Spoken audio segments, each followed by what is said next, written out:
시어머니가 환하게 웃으면서 그 여자 손을 꼭 잡고 어깨를 두드리고 있었습니다. 제 돈 4,400만 원으로 차려준 카페 안에서요. 순자 어머님 축하합니다라는 화환 앞에서 남편의 옛 여자친구랑 다정하게 말이죠. 아, 진짜 다리에 힘이 쭉 빠지더라고요. 제가 두바이에서 밤새 바이어랑 씨름하는 동안 시어머니는 제 적금 깨서 그 여자한테 가게를 차려주고 남편은 그 여자랑 나란히 앉아서 밥을 먹고 있었던 겁니다. 울컥울컥 눈물이 차올랐지만 참으면서 증거 수집했습니다. 이제 제 복수만 남은 것 같네요. 어떻게 시원하게 복수했는지 보여드릴게요. 안녕하세요, 시청자 여러분. 한서진 씨의 복수의 이야기 지금 바로 시작합니다. 새벽 5시 알람이 울리기도 전에 눈이 떠졌습니다. 이불을 걷어내고 부엌으로 향하는 발걸음이 어찌나 익숙한지 불을 켜지 않아도 손이 먼저 냄비를 찾아냅니다. 된장찌개를 끓이고 시금치를 무치고 멸치볶음을 만들고 계란말이를 부치는 동안 시계는 5시 40분을 가리키고 있었죠. 반찬 4가지를 식탁에 올려놓고 안방으로 들어가 출근복을 꺼내 입는데 옆자리에서 준호가 코를 골며 뒤척였습니다.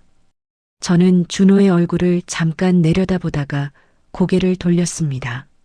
거실로 나오니 시어머니 박순자가 벌써 TV를 켜놓고 소파에 앉아 계셨습니다.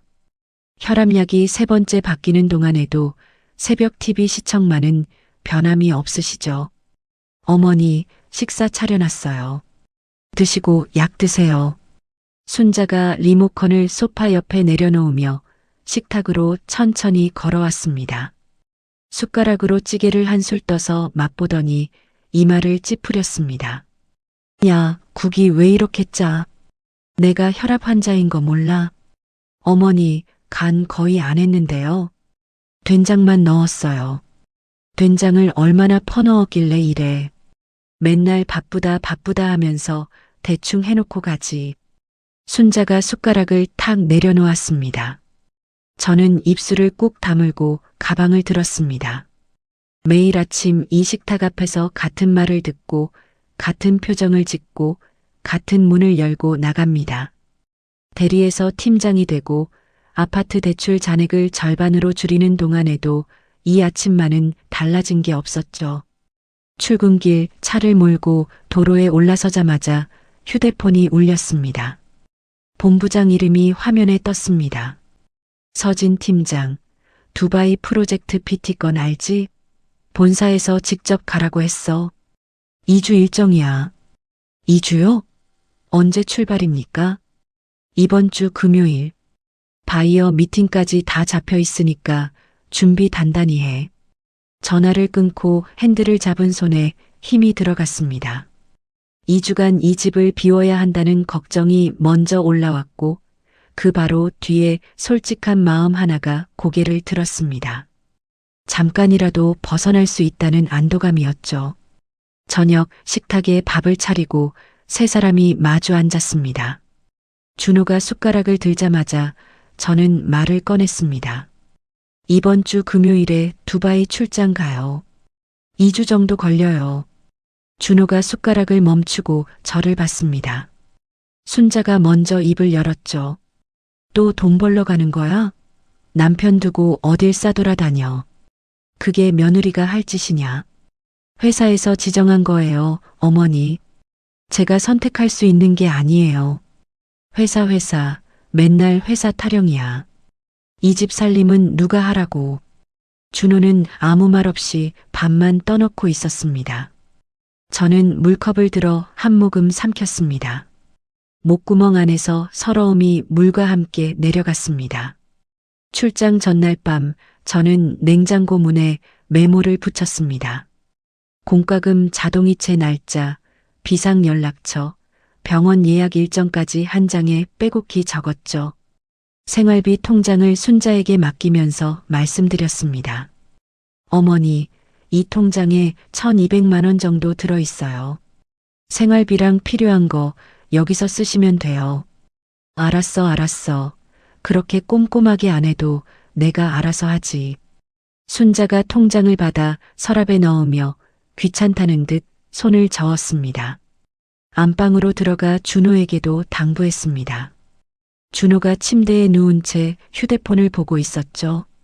준호야, 내 이름으로 된 적금 있잖아. 3,800만 원짜리.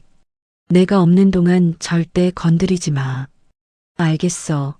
왜 그걸 건드려? 준호가 휴대폰에서 눈을 떼지 않고 대답했습니다. 저는 그 옆모습을 잠깐 바라보다가 캐리어 지퍼를 닫았습니다. 금요일 아침 택시를 타고 공항으로 향하면서 순자에게 문자를 보냈습니다. 어머니, 잘 다녀올게요. 필요한 거 있으시면 연락 주세요.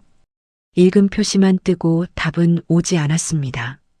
대신 준호에게서 짧은 메시지가 왔죠. 잘 갔다 와. 엄마는 원래 그래. 저는 휴대폰을 가방에 넣고 출국장 안으로 들어섰습니다. 두바이에 도착해 호텔에 짐을 풀고 첫 미팅을 마친 밤이었습니다. 한국에서 순자의 전화가 왔습니다. 서진아, 보일러가 이상해. 찬물만 나와. 수리비 보내. 어머니, 지난달에 점검 받았는데요. 얼마 필요하세요? 50만 원이면 될 거야. 빨리 보내. 저는 바로 송금했습니다. 전화를 끊고 나서야 고개를 갸웃했죠. 분명 지난달 기사가 와서 이상 없다고 했는데 출장 3일째 되는 날 현지 바이어와의 만찬에서 계약 조건을 끌어냈습니다. 동료들이 박수를 치는 사이 주머니 속 휴대폰이 진동했습니다. 화면을 보니 은행 알림이었죠. 생활비 통장 현금 인출 400만 원. 저는 자리를 비우고 복도로 나가 순자에게 전화를 걸었습니다. 신호만 가고 받지 않았습니다. 다음 날 아침 다시 전화를 걸었습니다. 어머니, 통장에서 400만 원이 빠졌던데 무슨 일이세요? 경조사가 겹쳤어. 네가 없으니까 내가 알아서 쓰는 거지 뭘 일일이 물어. 뚝 전화가 끊겼습니다. 찜찜한 마음이 가시지 않았지만 오후에 바로 미팅이 잡혀 있었습니다. 저는 휴대폰을 내려놓고 서류를 펼쳤습니다. 출장 5일째 밤 호텔 침대에 앉아 스마트폰으로 잔액을 확인했습니다. 생활비 통장 잔액이 300만 원대로 줄어 있었습니다. 손가락이 떨리면서 다른 계좌를 열었습니다. 준호 이름으로 된 적금 계좌에서 2천만 원 중도 해지 알림이 떠 있었죠. 심장이 바닥으로 떨어지는 것 같았습니다. 저는 바로 준호에게 전화를 걸었습니다. 준호야, 적금 왜 해지한 거야? 건드리지 말라고 했잖아. 엄마가 급하게 쓸 때가 있다고 해서. 급하게 쓸 때? 2천만 원을? 대체 뭐에 쓴 건데? 나도 자세히는 몰라. 엄마한테 물어봐. 준호의 목소리가 작아지면서 말꼬리를 흐렸습니다. 저는 통화를 끊고 호텔 창가에 섰습니다.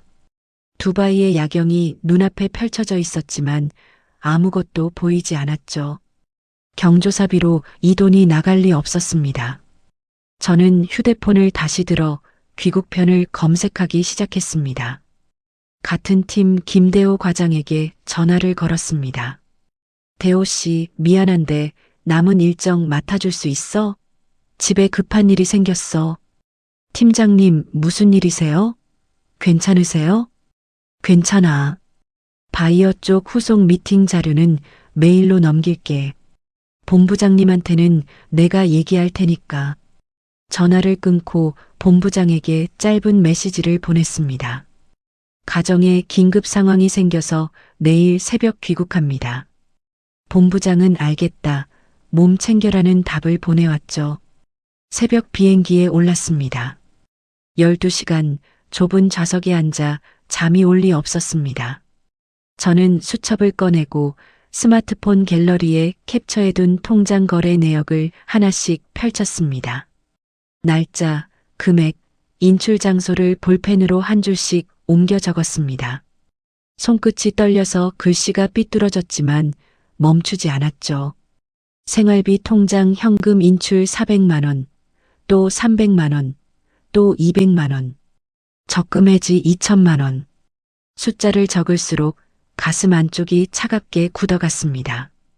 인천공항에 내려서 시댁으로 가지 않았습니다. 회사 근처 호텔에 체크인하고 시댁에 문자를 보냈습니다. 어머니, 일정이 이틀 연장됐어요. 모레 들어갈게요. 순자에게서 알았다라는 한 글자가 돌아왔습니다. 평소 같으면 밑반찬 타령이라도 했을 텐데 그 짧은 답이 오히려 이상했습니다. 호텔 책상에 앉아 전체 자금 흐름을 다시 정리했습니다. 생활비 통장 현금 인출 합계 900만 원, 준호 적금 해지 2천만 원, 그리고 준호 이름으로 된 마이너스 통장에서 1,500만 원이 추가로 빠져나간 기록까지 찾았습니다. 합계 4,400만 원. 수첩 위에 그 숫자를 적고 볼펜 끝으로 밑줄을 그었습니다. 손이 떨렸습니다. 대학 동기 이주연에게 전화를 걸었습니다. 주연이는 법무법인 소속 변호사죠. 주연아, 나 서진이야. 지금 통화돼? 서진아. 무슨 일이야? 목소리가 왜 그래? 시어머니가 내 출장 사이에 돈을 빼돌린 것 같아. 4,400만 원이야. 수화기 너머로 주연이가 숨을 들이마시는 소리가 들렸습니다. 서진아, 일단 감정적으로 움직이면 안 돼. 네가 불리해져. 증거부터 확보해. 증거는 통장 내역이랑 캡처본 있어. 좋아. 내 선배 중에 이혼 전문 변호사 있어. 강민재 변호사인데 내가 연결해 줄게. 절대 시댁에 먼저 가서 소리 지르지 마. 전화를 끊고 침대 가장자리에 앉았습니다. 주연이의 말이 맞았습니다. 감정대로 움직이면 안 됩니다. 저는 주먹을 쥐었다가 천천히 펴며 숨을 내쉬었습니다. 다음 날 오전 선글라스와 모자를 눌러 쓰고 시댁이 있는 동네로 갔습니다. 시댁에 들르려는 게 아니었습니다. 아파트 근처 상가 골목을 걸었죠. 그때 눈에 들어온 것이 있었습니다. 새로 문을 연 카페 한 곳. 세라의 정원이라는 간판 아래로 화려한 인테리어가 유리문 너머로 보였습니다. 오픈 축하 화환이 줄지어 서 있었고 그중 하나에 적힌 문구를 보는 순간 다리에 힘이 빠졌습니다. 순자 어머님 축하합니다. 유리문 안을 들여다봤습니다. 카운터 안에 순자가 서 있었습니다. 환하게 웃으며 젊은 여자와 이야기를 나누고 있었죠. 순자가 그 여자의 손을 잡고 어깨를 다정하게 두드렸습니다. 그 여자의 얼굴을 본 순간 숨이 멎었습니다. 준호의 대학 시절 여자친구 윤세라였습니다. 예전에 준호 SNS에서 봤던 얼굴 틀림없었죠. 저는 벽에 등을 기대고 겨우 숨을 골랐습니다. 순자가 카페에서 나왔습니다. 저는 거리를 두고 뒤를 따랐죠. 순자가 근처 부동산 중개업소에 들어갔습니다. 저는 업소 밖 유리창 아래에 서서 휴대폰 녹음 버튼을 눌렀습니다. 안에서 순자의 목소리가 흘러나왔죠. 사장님, 그 카페 보증금 영수증 다시 한 장만 뽑아줘요. 세라한테 줘야 해서. 아, 네네. 2천만 원짜리요? 잠시만요. 2천만 원. 해지된 적금 금액과 정확히 같았습니다. 저는 녹음을 멈추지 않은 채 그 자리를 떠났습니다. 호텔로 돌아와 세라의 SNS를 검색했습니다. 카페 오픈 준비 과정이 날짜별로 올라와 있었죠. 인테리어 공사 사진, 메뉴 시식 사진, 그리고 한 게시글이 눈에 박혔습니다. 든든한 후원자 어머님 덕분에 꿈의 카페 오픈. 감사합니다, 어머님. 그 아래 순자와 팔짱을 끼고 찍은 사진이 있었습니다. 스크롤을 더 내렸습니다. 3주 전 사진 하나가 나왔습니다. 준호와 세라가 나란히 앉아 식사하는 사진이었죠. 세라가 올린 글에는 오랜만에 만난 사람이라고만 적혀 있었습니다. 사진 속 준호는 웃고 있었습니다. 제가 두바이에서 바이어와 씨름하고 있던 그 시간에 휴대폰을 내려놓았습니다. 카페만의 문제가 아니었습니다. 순자가 세라를 끌어들이고 준호가 거기에 끼어 있었습니다. 배신의 윤곽이 완성됐습니다. 분노가 목끝까지 치밀었습니다. 당장 시댁 문을 박차고 들어가고 싶었습니다. 하지만 주연이의 목소리가 귓가에 맴돌았죠. 감정적으로 움직이면 네가 불리해진다. 저는 책상 앞에 앉아 모든 SNS 캡처본을 출력했습니다. 수첩에 정리한 통장 거래 내역, 부동산 앞에서 녹음한 파일, 세라의 게시글과 사진들 하나하나 봉투에 넣었습니다. 이것이 제 무기가 될 겁니다. 침대에 누워 천장을 올려다봤습니다. 이 집에 쏟아부은 돈이 떠올랐습니다. 아파트 대출금, 시아버지 병원비, 순자 수술비, 매달 생활비. 그 시간들이 주마등처럼 지나갔습니다. 눈물은 나오지 않았습니다. 대신 가슴 한가운데에 차가운 것이 단단하게 내려앉았죠. 수첩을 다시 꺼내 마지막 장을 펼쳤습니다. 볼펜을 들어 한 줄을 적었습니다. 내일부터 회수한다. 다음 날 오전 10시 강민재 변호사의 사무실 문을 열었습니다. 주연이가 미리 연락해둔 덕에 바로 상담이 잡혔죠. 저는 테이블 위에 수첩과 봉투 안의 자료를 하나씩 꺼내 펼쳤습니다. 통장 거래 내역, SNS 캡처본, 부동산 앞 녹음 파일. 강민재 변호사가 자료를 한 장씩 넘기며 읽었습니다. 안경 너머로 눈이 좁아졌다가 고개를 천천히 끄덕였죠. 서진 씨, 돈의 흐름이 명확하네요. 남편 동의 없이 적금을 해지해서 제3자 사업에 넣은 거니까 이건 돌려받을 수 있습니다. 그리고 이 사진들, 남편과 그 여자 관계를 더 잡아내면 위자료도 크게 나옵니다. 변호사님, 그 아파트는요? 시어머니가 계속 살고 있는데 등기부 확인해 봐야 하는데 서진 씨가 직접 대출받아서 산 거 맞죠? 네. 제 월급에서 매달 갚았어요. 명의도 제 앞이고요. 그러면 시어머니가 그 집에 살 권리가 법적으로 없습니다. 소유자가 나가라고 하면 나가야 하는 거예요. 강 변호사가 볼펜을 탁 내려놓으며 저를 봤습니다. 전략을 짜죠. 지금부터 순서대로 갑시다. 사무실을 나와 바로 은행으로 갔습니다. 창구에 앉아 생활비 통장의 위임 권한 해제를 요청했죠. 순자라는 분 이름으로 위임 설정되어 있는 거 전부 풀어주세요. 본인 확인되셨으니 바로 처리해 드릴게요. 오후에는 다른 지점으로 가서 제 명의 계좌들의 보안 설정을 전부 강화했습니다. 그리고 준호 이름으로 된 마이너스 통장, 혹시 제가 연대보증을 섰는지 확인했죠. 다행히 제 이름은 어디에도 없었습니다. 더 이상 돈이 새나갈 구멍은 막은 셈이었습니다. 은행을 나와 회사로 향했습니다. 사무실에서 후배 오지은 대리를 조용히 불렀죠. 회의실 문을 닫고 마주 앉았습니다. 지은아, 나 너한테만 얘기하는 건데. 언니, 얼굴이 왜 그래요? 무슨 일이에요? 저는 처음부터 끝까지 말했습니다. 지은이가 손으로 입을 막으며 눈을 크게 떴죠. 언니, 진짜요? 시어머니가 그런 짓을? 응. 내가 조만간 시댁에 들어갈 건데 혹시 그때 밖에서 대기해 줄 수 있어? 만약 상황이 이상해지면 녹음이랑 증인이 필요할 수도 있거든. 지은이가 제 손을 덥석 잡았습니다. 언니, 당연하죠. 뭐든 할게요. 말만 해요. 그 손의 온기가 며칠 만에 느껴본 사람의 따뜻함이었습니다. 그날 저녁 호텔로 돌아와 세라의 카페 사업자 등록 정보를 열람했습니다. 사업자 이름은 윤세라 단독이었죠. 순자도 준호도 어디에도 이름이 없었습니다. 제 돈 4,400만 원이 남의 이름으로 된 가게에 고스란히 들어간 겁니다. 강 변호사에게 문자를 보냈습니다.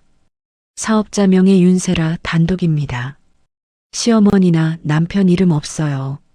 곧바로 답이 왔죠. 그러면 돌려받을 근거가 더 확실합니다. 내일 한 번 더 만나죠. 이틀 뒤 시댁에 전화를 걸었습니다. 어머니, 출장 하루 일찍 끝났어요. 내일 들어갈게요. 그래. 그럼 들어오는 길에 밑반찬 좀 사와. 집에 먹을 게 없어. 아무 일도 없다는 듯 태연한 목소리였습니다.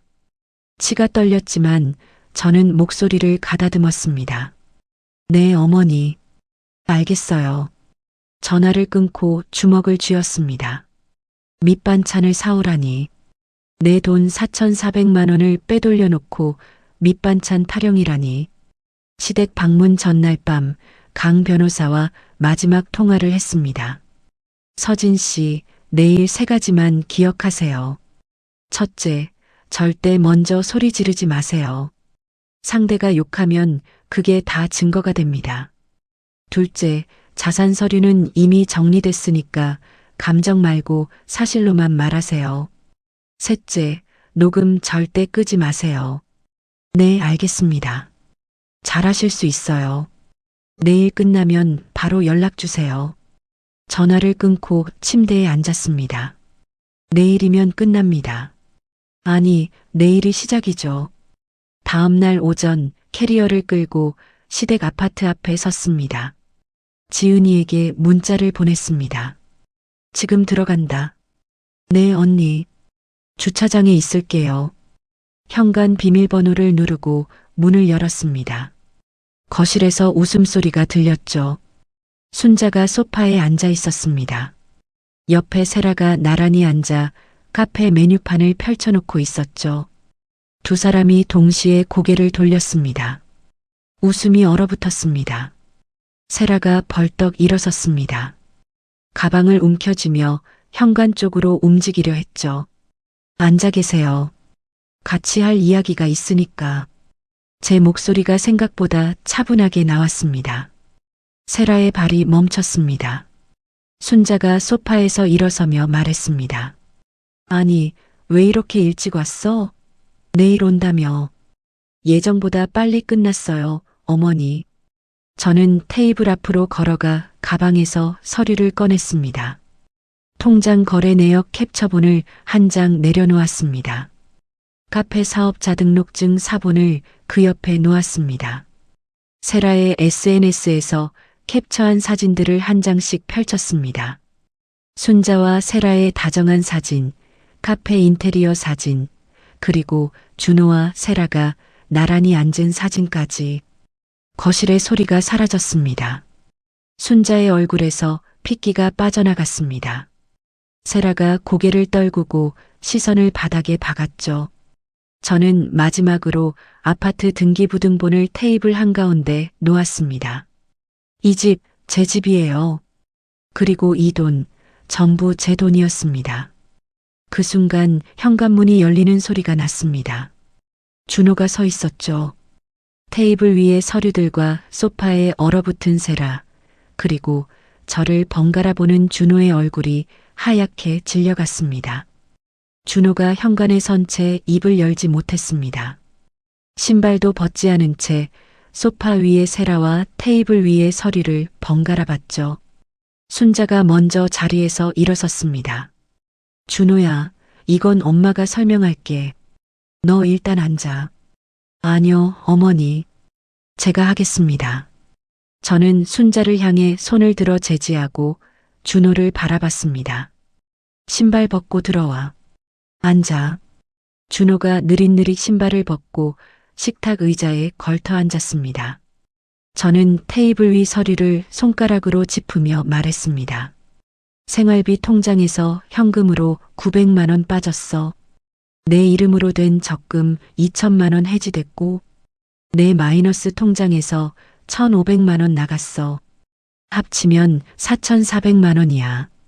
준호의 시선이 바닥으로 떨어졌습니다. 이 돈이 어디 갔는지 알아? 저기. 저는 카페 사업자 등록증 사본을 준호 앞으로 밀었습니다. 세라의 정원. 윤세라 이름으로 된 카페에 들어갔어. 준호가 입술을 달싹였지만 소리가 나오지 않았습니다. 순자가 끼어들었죠. 그 돈이 뭐 남의 돈이냐? 우리 가족 돈이지. 며느리가 번 돈이면 시어머니가 쓸 수도 있는 거 아니야. 순자가 목소리를 높이며 턱을 치켜들었습니다. 저는 순자를 보지 않고 세라를 봤습니다. 세라가 슬금슬금 가방을 챙기며 현관 쪽으로 몸을 돌리고 있었죠. 세라 씨, 이 돈에 대한 반환 청구는 세라 씨한테도 갑니다. 가시기 전에 아셔야 할 것 같아서요. 세라의 발이 멈췄습니다. 어깨가 굳은 채 뒤돌아보지도 못했죠. 준호가 드디어 입을 열었습니다. 서진아, 나도 정확히 몰랐어. 엄마가 가게 이야기만 했지. 내 돈인 줄은 몰랐다고? 저는 세라의 SNS 캡처 사진을 준호 앞에 내밀었습니다. 준호와 세라가 나란히 앉아 식사하는 사진이었죠. 이거 찍을 때도 몰랐어? 내가 두바이에서 일하는 동안 둘이 만나고 있었으면서. 준호가 입을 다물었습니다. 양손으로 무릎을 움켜쥐더니 고개를 더 깊이 숙였죠. 순자의 전략이 바뀌었습니다. 갑자기 눈물을 흘리기 시작했죠. 소파에 털썩 주저앉으며 두 손으로 얼굴을 감쌌습니다. 내가 잘못했어. 잘못했다. 하지만 가족끼리 이런 걸로 법인이 논의하는 게 맞냐? 서진아, 우리가 남이냐? 그 눈물을 보는 순간 예전에 제가 스쳤습니다. 저 눈물에 매번 마음이 흔들렸던 시간들이요. 하지만 이번에는 달랐습니다. 어머니, 저는 이미 변호사와 상담을 마쳤습니다. 순자의 울음이 뚝 멈췄습니다. 젖은 눈으로 저를 올려다봤죠. 그때 세라가 돌아서며 말했습니다. 저는요, 순자 어머님이 본인 돈으로 해주시는 줄 알았어요. 저도 피해자예요. 순자가 벌떡 고개를 들었습니다. 세라야, 네가 왜 피해자야? 네가 가게 해달라고 했잖아. 네가 먼저 말했으면서. 제가요? 어머님이 먼저 가게 차려줄 테니까 준호 오빠 잘 만나보라고 하셨잖아요. 두 사람이 서로를 향해 소리를 높이기 시작했습니다. 저는 주머니 속 휴대폰의 녹음 버튼이 돌아가고 있는 것을 확인하며 가만히 서 있었습니다. 준호가 자리에서 일어나 제 팔을 잡고 복도로 끌어냈습니다. 서진아, 제발. 이혼 얘기만은 하지 마. 내가 어떻게든 돈 갚을게. 시간을 줘. 돈 문제만이 아니야. 저는 준호의 손을 내려다봤습니다. 내 출장 중에 옛 여자친구 만나고 다닌 건 뭐야? 그건 어떻게 설명할 거야? 준호의 눈에 무언가가 스쳤습니다. 변명을 찾으려는 듯 시선이 흔들렸지만 끝내 아무 말도 나오지 않았죠. 저는 준호의 손을 뿌리치고 다시 거실로 들어갔습니다. 순자가 전화기를 붙들고 누군가에게 소리치고 있었습니다. 종수야, 큰일 났어. 며느리가 별짓을 다 해. 변호사를 데려왔다, 변호사를. 빨리 와봐. 순자의 남동생 박종수에게 전화를 건 거였죠. 저는 순자에게 다가가 말했습니다. 어머니, 작은아버님께도 전체 상황 설명드리겠습니다. 바꿔주세요. 순자가 눈을 크게 뜨며 전화기를 움켜쥐었습니다. 하지만 저는 손을 내밀었고 순자는 잠시 망설이다 전화기를 넘겼죠. 작은아버님, 며느리 서진입니다. 잠깐 말씀드려도 될까요? 저는 전화기를 들고 담담하게 설명했습니다. 통장에서 빠져나간 4,400만 원, 그 돈이 들어간 세라의 카페, 그리고 준호와 세라가 만나온 정황까지. 수화기 너머로 한참 동안 아무 소리도 들리지 않았습니다. 그러다가 종수의 목소리가 터져 나왔습니다. 순자야, 네가 이게 무슨 짓이냐? 남의 돈으로 그 짓을 한 거야? 순자의 얼굴이 일그러졌습니다. 자기 편이 되어줄 거라 믿었던 남동생에게서 나온 말이었으니까요. 순자가 소파에 풀썩 주저앉으며 고개를 떨궜습니다. 저는 전화기를 식탁에 내려놓고 서류를 차분히 봉투에 정리했습니다. 저는 오늘 이 집에서 제 짐을 챙겨나갑니다. 이 아파트에 대한 퇴거 요청은 정식으로 보내겠습니다. 준호가 달려왔습니다. 서진아, 제발. 준호의 손이 제 손목을 잡았습니다. 저는 그 손을 천천히 떼어냈습니다. 한 손가락씩 조용히 안방으로 들어가 미리 싸둔 캐리어를 끌고 나왔습니다. 현관에서 신발을 신으며 거실을 마지막으로 한번 봤죠. 순자는 소파에 무너져 있었고 세라는 구석에 서서 고개를 숙이고 있었고 준호는 복도에 선 채 저를 바라보고 있었습니다. 현관문을 닫았습니다. 엘리베이터를 타고 주차장으로 내려갔죠. 지은이의 차가 보였습니다. 조수석 문을 열고 올라탔습니다. 언니 괜찮아요? 지은이가 제 얼굴을 살피며 물었습니다. 저는 안전벨트를 매며 깊은 숨을 내쉬었습니다. 한참 만에 들이마신 바깥 공기가 폐 끝까지 차올랐죠. 응, 이제 괜찮아. 지은이의 차 안에서 한참을 말없이 앉아 있었습니다. 창밖으로 시댁 아파트 단지가 점점 멀어졌죠. 지은이가 조심스럽게 물었습니다. 언니, 어디로 갈까요? 회사 근처 원룸텔로 가죠. 어제 알아봐둔 데 있어. 원룸텔에 짐을 풀고 침대에 앉자마자 강민재 변호사에게 전화를 걸었습니다. 변호사님, 오늘 대화 전부 녹음했습니다. 어떤 내용이 담겨 있죠? 시어머니가 돈 쓴 걸 사실상 인정했어요. 가족 돈이니까 시어머니가 쓸 수 있다고 했고요. 세라라는 여자랑 시어머니가 서로 책임을 떠넘기면서 소리 지르는 것도 다 들어있어요. 강 변호사가 잠시 침묵하더니 낮은 목소리로 말했습니다. 결정적입니다. 돈의 출처를 본인이 인정한 거고 제3자에게 넘긴 정황까지 상호 확인된 거니까요. 이제 본격적으로 시작합시다. 다음 날 오전 은행에 다시 갔습니다. 시댁 아파트 관리비 자동이체를 해지했습니다. 준호 이름으로 나가던 보험료 대납도 전부 중단시켰죠. 창구 직원이 서류를 처리하는 동안 저는 가만히 앉아 있었습니다. 이 돈줄을 끊는 순간 시댁이 어떻게 될지 알고 있었습니다. 하지만 손이 떨리지 않았습니다. 같은 주 강 변호사 이름으로 내용 증명이 3통 발송됐습니다. 순자에게는 아파트에서 나가라는 요청과 4,400만 원을 돌려달라는 내용이 담겼고 세라에게는 카페 창업 자금을 반환하라는 내용이 같습니다. 준호에게는 이혼 의사를 알리는 서류가 전달됐죠. 그날 저녁부터 휴대폰이 쉬지 않고 울렸습니다. 순자였습니다.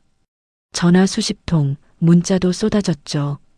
네가 감히 시어머니한테 내용 증명을 보내? 이 못된 거사. 내가 너 때문에 죽어버린다. 그래야 속이 시원하겠지. 집에서 나가라고? 네가 나한테 이래도 되는 거야? 저는 한 통도 받지 않았습니다. 문자를 하나하나 캡처해서 증거 폴더에 저장했죠.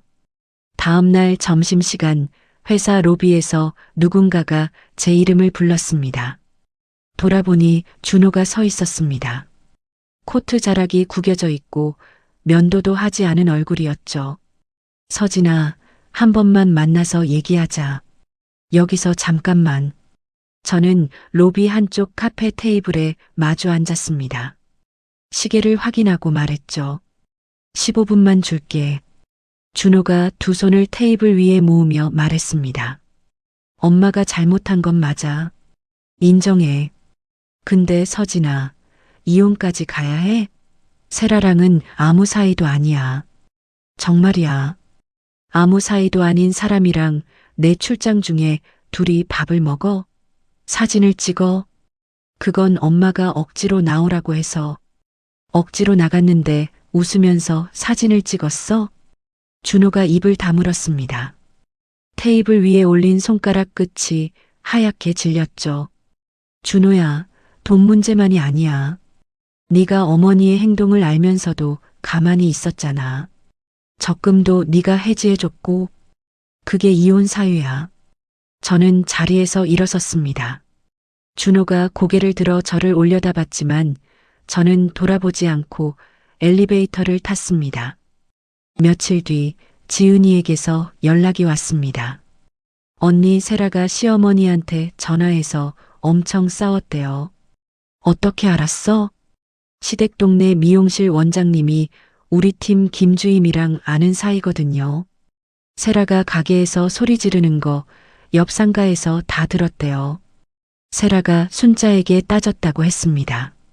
왜 저한테까지 법적 서류가 와요? 어머님이 해결해 주신다며요. 순자가 내가 해결할 테니까 기다려라고 달랬지만 세라는 못 기다리겠다. 저 카페 문 닫아야 하는 거냐며 소리를 질렀다고요. 저는 전화를 끊고 조용히 웃었습니다. 서로 물어뜯기 시작한 거였죠. 그 주 금요일 강 변호사와 함께 가정법원에 갔습니다. 이혼 조정 신청서를 정식으로 접수했죠. 제 이름으로 된 아파트, 결혼 생활 동안 모은 재산, 그리고 시어머니가 빼돌린 4,400만 원에 대한 배상까지 전부 포함시켰습니다. 서진 씨, 조정 기일이 잡히려면 한두 달 걸립니다. 그 사이에 증거를 더 보강합시다. 네, 알겠습니다. 법원을 나서며 강 변호사가 말했습니다. 흔들리면 안 됩니다. 상대 쪽에서 온갖 방법으로 회유하려 들 겁니다. 이혼 조정 소식이 시댁 친척들에게 퍼지기까지 오래 걸리지 않았습니다. 순자의 남동생 박종수에게서 전화가 왔죠. 서진아, 작은아버지다. 내가 중간에서 한번 자리를 만들어 볼 테니까 앉아서 이야기 좀 해보자. 응? 작은아버님, 대화할 시간은 충분했습니다. 그 시간 동안 제 돈이 남의 카페로 갔어요. 죄송합니다. 종수가 한숨을 쉬었지만 더 말하지 못했습니다. 자금줄이 끊기자 시댁의 현실이 그대로 드러나기 시작했습니다. 아파트 관리비가 연체됐고 순자의 카드가 막혀서 동네 마트에서 결제가 안 됐다는 소문이 지은이를 통해 들려왔죠. 준호의 과장 월급만으로는 어머니 병원비와 생활비를 감당할 수 없었으니까요. 그동안 이 집이 어떻게 굴러갔는지, 누구의 돈으로 유지됐는지가 여실히 드러난 겁니다. 원룸텔 책상 앞에 앉아 이혼 조정 신청서 사본을 바라봤습니다. 불과 2주 사이에 터진 일이었죠. 하지만 돌이켜보면 금은 이미 오래전에 가 있었습니다. 저만 보지 못했을 뿐이에요. 이혼 조정 신청 2달 뒤 법원에서 조정 기일 통지서가 도착했습니다. 같은 무렵 강 변호사에게서 연락이 왔죠. 서진 씨, 세라 쪽 변호사한테 답변서가 왔는데요. 카페 투자금의 출처를 몰랐으니까 자기는 아무 잘못이 없다는 논리입니다. 몰랐다고요? SNS에 어머님 후원자라고 직접 썼으면서요? 그렇죠. 그 게시글이 핵심이에요. 돈이 시어머니한테서 왔다는 걸 세라가 알고 있었다는 증거니까요. 걱정 마세요. 반박 충분히 됩니다. 전화를 끊고 며칠 뒤 모르는 번호로 전화가 왔습니다.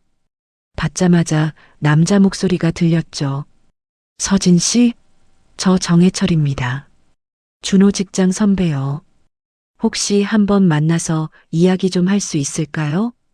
정혜철. 시댁 모임에서 몇 번 본 적 있는 사람이었습니다.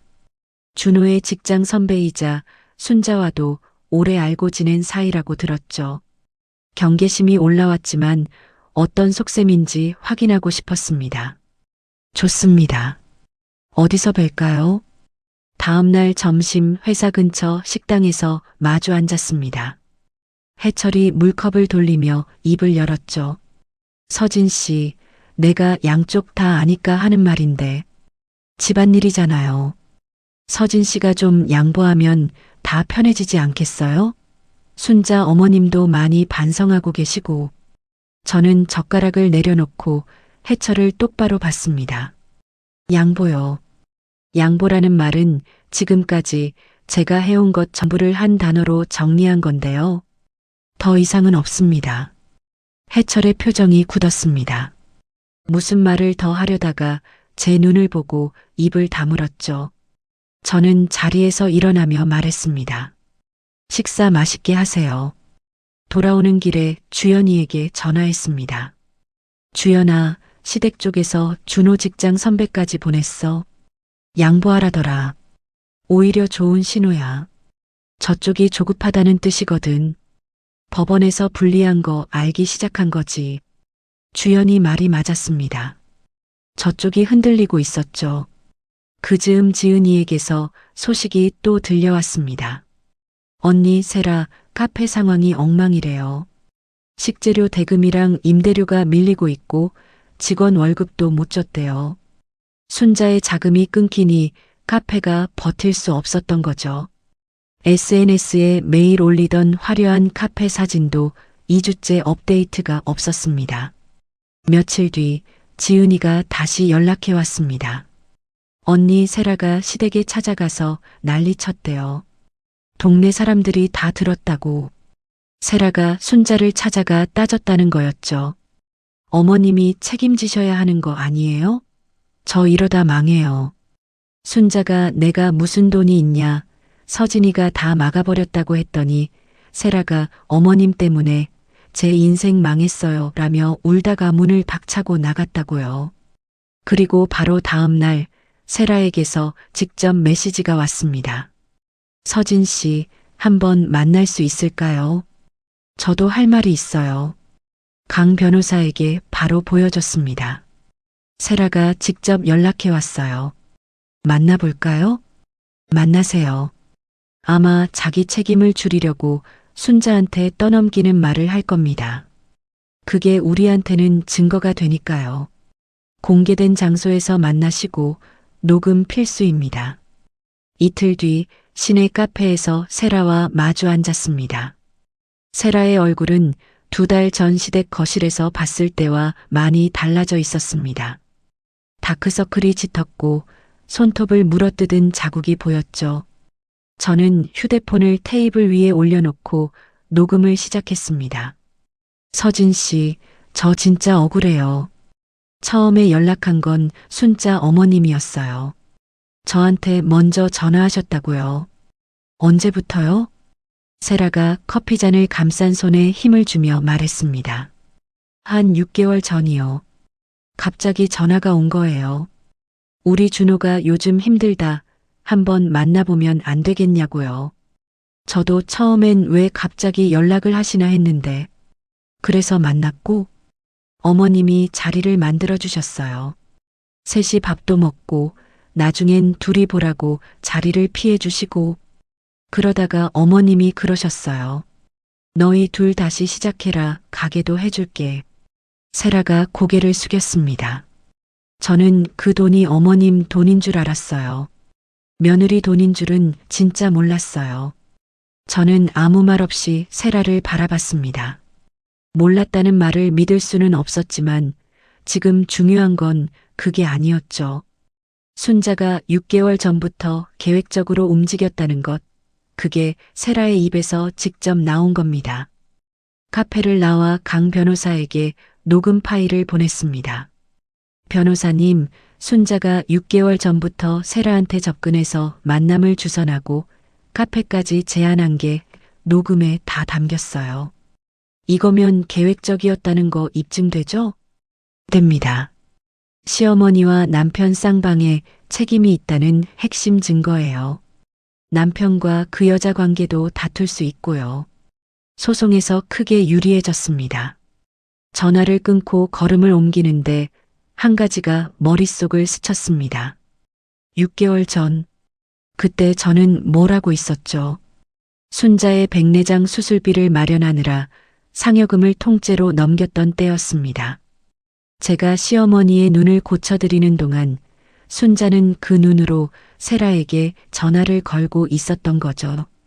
그날 밤 준호에게서 긴 문자가 왔습니다. 서진아, 세라를 만난 건 엄마가 시켜서였지만 내가 거절했어야 했다. 다 내 잘못이다. 정말 미안하다. 처음으로 진심처럼 읽히는 말이었습니다. 하지만 저는 이미 세라에게서 만남이 한두 번이 아니었다는 걸 확인한 뒤였죠. 문자를 읽고 휴대폰을 엎어놓았습니다. 원룸텔 창가에 서서 밤거리를 내려다봤습니다. 분노 같은 건 이미 지나갔습니다. 그 자리에 서늘하고 단단한 것이 들어앉아 있었죠. 조정으로 끝낼 생각이 없었습니다. 재판으로 가겠다고, 끝까지 가겠다고 마음을 정했습니다. 조정 기일 당일 가정법원 조정실에 강 변호사와 먼저 도착해 자리를 잡았습니다. 테이블 위에 서류 파일을 올려놓고 기다렸죠. 문이 열리고 준호가 들어왔습니다. 준호 옆에 양복을 입은 남자가 있었고 그 뒤로 순자가 따라 들어왔습니다. 검은 옷에 선글라스를 쓴 순자가 조정위원 앞에 서자마자 선글라스를 벗으며 눈물을 글썽였죠. 위원님, 제가 시어머니인데요. 며느리가 갑자기 집을 나가버리고 가족을 버렸어요. 이게 말이 되는 겁니까? 순자가 손수건으로 눈가를 찍으며 호소했습니다. 조정위원이 고개를 끄덕이더니 저를 봤죠. 신청인 측도 입장을 말씀해 주시죠. 강 변호사가 제 옆에서 서류를 꺼냈습니다. 저는 자리에 앉은 채 감정을 눌렀습니다. 강 변호사가 준비한 자료를 순서대로 테이블 위에 펼쳤죠. 위원님, 이쪽은 혼인 이후 신청인이 시댁에 투입한 금액을 연도별로 정리한 표입니다. 아파트 대출금 상환, 시아버지 병원비, 시어머니 수술비, 생활비, 경조사비까지 포함되어 있습니다. 강 변호사가 다음 장을 넘겼습니다. 그리고 이것은 최근 신청인의 출장 기간 중 빠져나간 4,400만 원의 흐름을 날짜별로 정리한 타임라인입니다. 이 돈은 남편의 옛 연인인 윤세라 명의의 카페 창업 자금으로 사용됐습니다. 조정위원의 표정이 심각하게 변했습니다. 서류를 한 장씩 넘기며 읽는 동안 방 안에 침묵이 내려앉았죠. 준호 쪽 변호사가 입을 열었습니다. 위원님, 이 금액은 가족 내에서 사용된 것이므로 유용으로 보기 어렵습니다. 가정 내 소비의 범주에 해당한다고 봐야 합니다. 강 변호사가 곧바로 받아쳤죠. 남편 명의 적금을 배우자 동의 없이 해지해서 제3자 사업에 넣은 겁니다. 그리고 그 제3자가 남편의 옛 연인입니다. 가정 내 소비라는 주장은 성립하지 않습니다.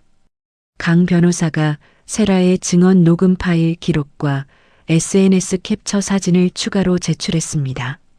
준호 쪽 변호사의 얼굴이 굳었고 준호는 고개를 숙인 채 테이블만 바라보고 있었죠. 조정위원이 서류를 덮으며 말했습니다. 양측 입장을 충분히 들었습니다. 잠시 휴정하겠습니다. 복도로 나왔습니다. 강 변호사와 나란히 서서 물을 마시는데 뒤에서 발소리가 들렸죠. 돌아보니 순자가 다가오고 있었습니다. 서진아. 순자의 목소리가 떨리고 있었습니다. 손수건을 구겨 쥔 손이 파르르 떨렸죠. 이러지 마. 가족끼리 이래도 되는 거냐? 내가 무릎 꿇을게. 응?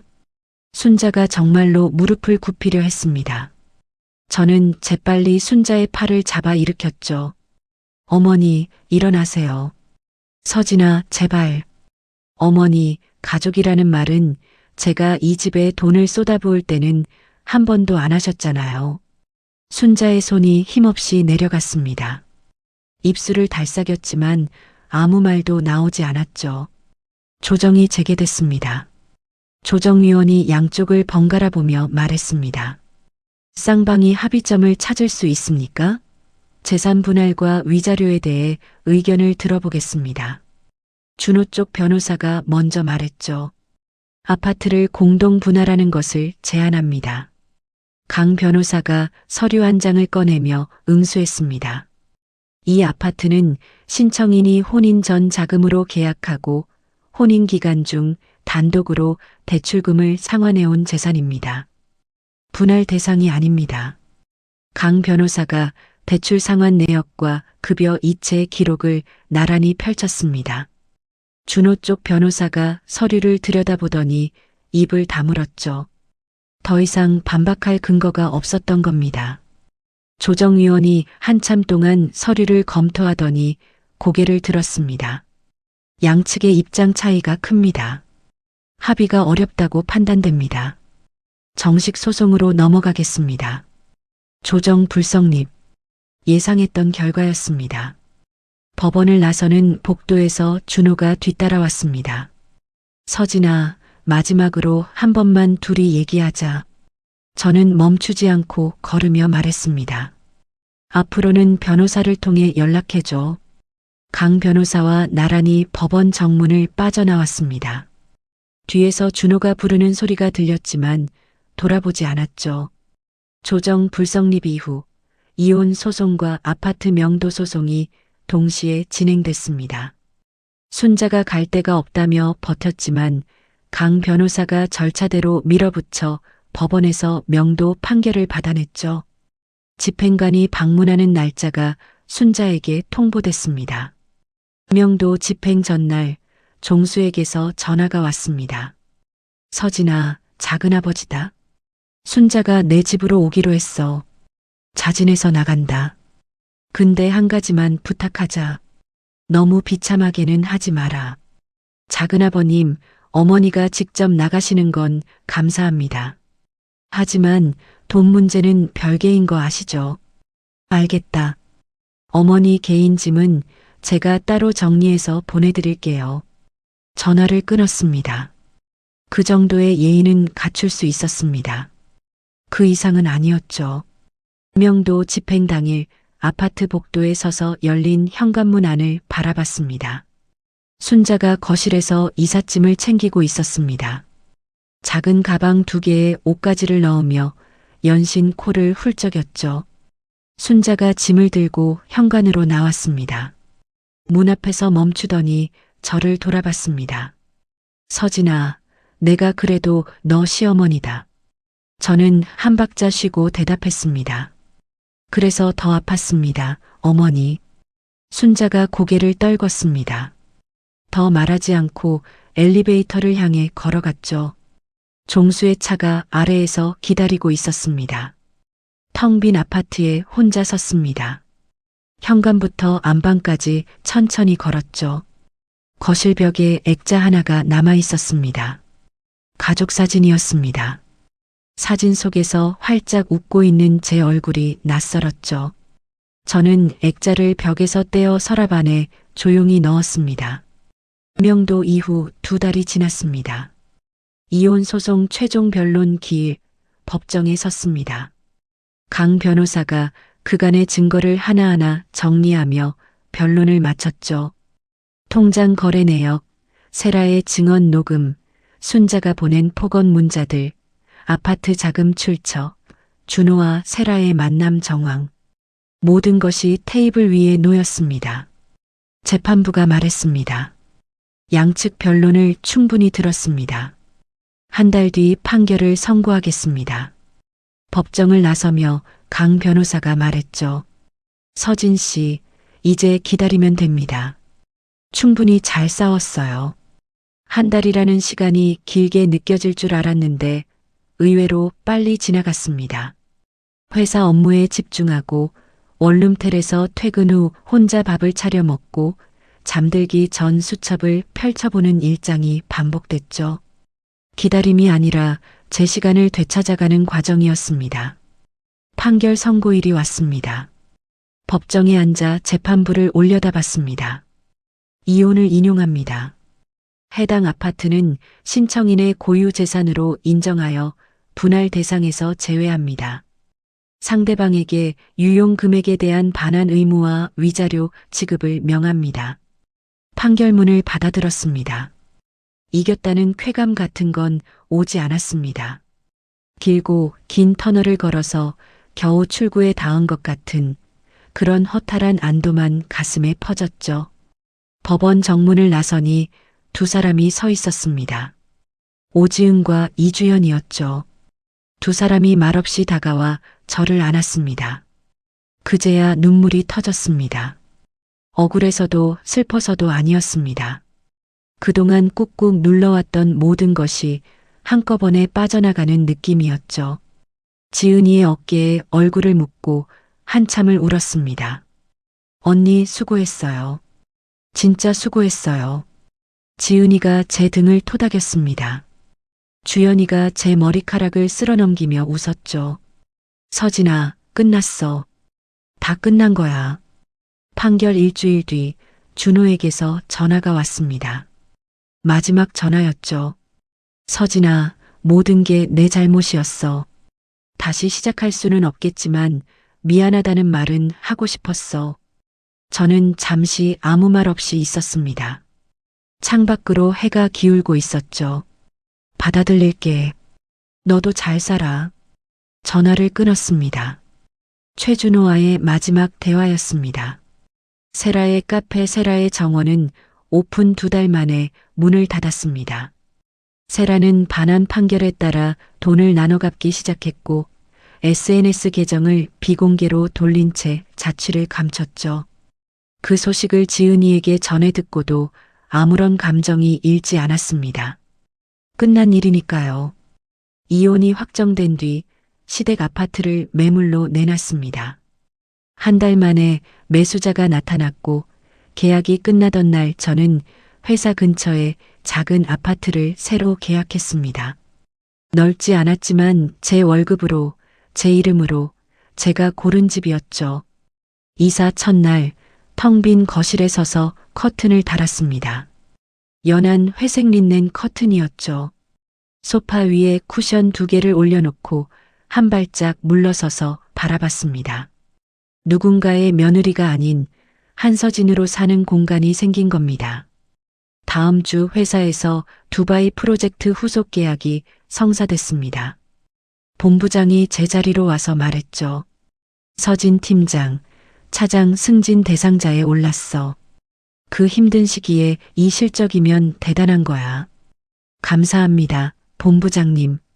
고개를 숙여 인사하며 속으로 생각했습니다. 그 일이 저를 무너뜨린 게 아니라 오히려 더 단단하게 만들었다고요. 어느 주말 오후 새 아파트 거실에서 커피를 마시고 있었습니다. 창밖으로 햇살이 커튼 사이로 비껴 들어왔죠. 주연이에게서 문자가 왔습니다. 오늘 저녁 밥 먹자. 축하 겸 위로 겸. 저는 웃으며 답을 보냈습니다. 축하만 받을게. 위로는 이제 안 받아도 돼. 저녁 작은 식당에 4사람이 모였습니다. 주연이, 지은이, 그리고 강민재 변호사까지. 소박한 식탁 위에 소주잔이 돌았죠. 강 변호사가 잔을 들며 말했습니다. 의뢰인 중에 이렇게 담담하게 끝까지 간 사람은 처음입니다. 저는 소주를 한 모금 마시고 잔을 내려놓으며 말했습니다. 담담한 게 아니라 울 틈이 없었던 겁니다. 4사람이 웃었습니다. 저도 웃었죠. 그 웃음이 허세가 아닌 진심이 된 걸 느꼈습니다. 밤 10시 집으로 돌아왔습니다. 현관문을 열고 불을 켰죠. 아무도 없는 조용한 거실이 저를 맞았습니다. 예전 같으면 이 고요함이 외로웠을 겁니다. 하지만 지금은 그저 평화로웠죠. 신발을 벗고 소파에 앉았습니다. 수첩을 꺼내 맨 뒷장을 펼쳤죠. 내일부터 회수한다. 그 문장 아래에 볼펜을 대고 한 줄을 적었습니다. 그리고 나를 되찾았다. 수첩을 덮고 소파에 기대 앉았습니다. 커튼 사이로 밤하늘이 보였죠. 저는 눈을 감고 깊이 숨을 들이마셨습니다. 오랜만에 가벼운 가슴이었습니다. 시청자 여러분, 한서진 씨의 사연 여기까지입니다.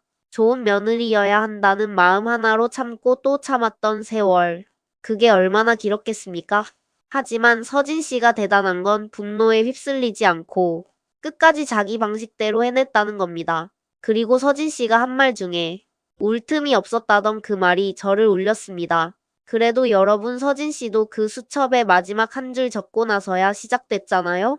절대 늦은 게 아닙니다. 오늘 사연이 시원하셨다면 구독과 좋아요 꾹 눌러주시고요.